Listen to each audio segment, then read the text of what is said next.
Hey friend, great to be with you today. You know, when I'm shooting this right now, I'm thinking back to about a week and a half ago when I did a complete shutdown from technology. You ever done that?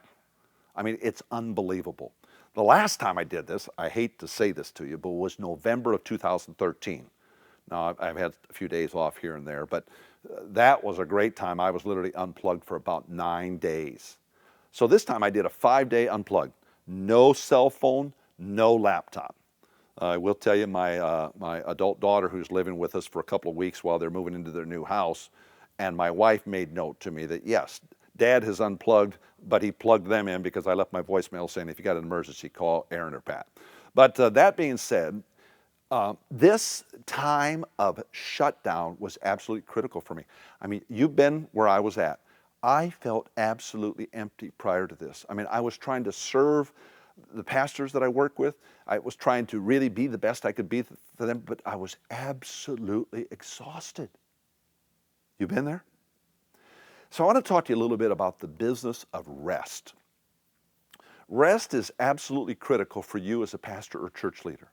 Now, a lot of you are listening to this say, yeah, boy, I'd love to get rest, but I got so much going on. Let me talk with you a little bit about that. If you don't plan for rest, you're not going to get it, and you're going to be way less valuable than you could be to what the Lord wants you to do.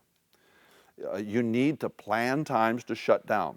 You need to have a regular day off. You may say, well, I've got so much stuff going on in the church. I mean, one of the things you're going to have to learn as a leader is to only take on those things that you can do. Now, by the way, when I'm talking to you about this, you're not going to solve this rest thing. If you're behind and you're exhausted, it's probably going to be a couple of months out before you're really at the point where you need to be in terms of rest.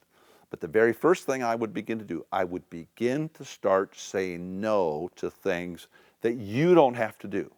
Say yes to only those things that you're the only one that can do it. So begin to say no to those things that you don't have to do, someone else could do.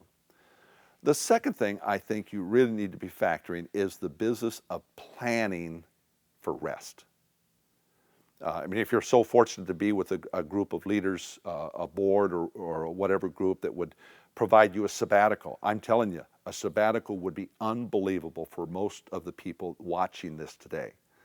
So if you have a question about that, you can drop me an email at dhardy@thehardygroup.org, and I'd be glad to send you a couple of documents I have on sabbatical. But even just planning for your day off, planning for a week off with family, it's absolutely critical that you do so. You've got to learn to say no, and you've got to plan to rest. If you don't plan to rest, it's not going to happen. If you don't start saying no, it's not going to happen.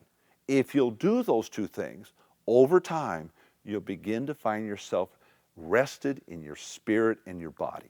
I want to encourage that for you today. You know, and if you're watching this any place other than thehardygroup.org, head on over there and take a look at the resources we have available to you. I hope that you have found this video to be of value, and maybe you know somebody in your life that is exhausted. They maybe need it. Feel free to pass it on to them, and in any way we can help and strengthen the local church, you as a leader, it is our privilege to do so. Thanks for hanging out with me today, and be blessed.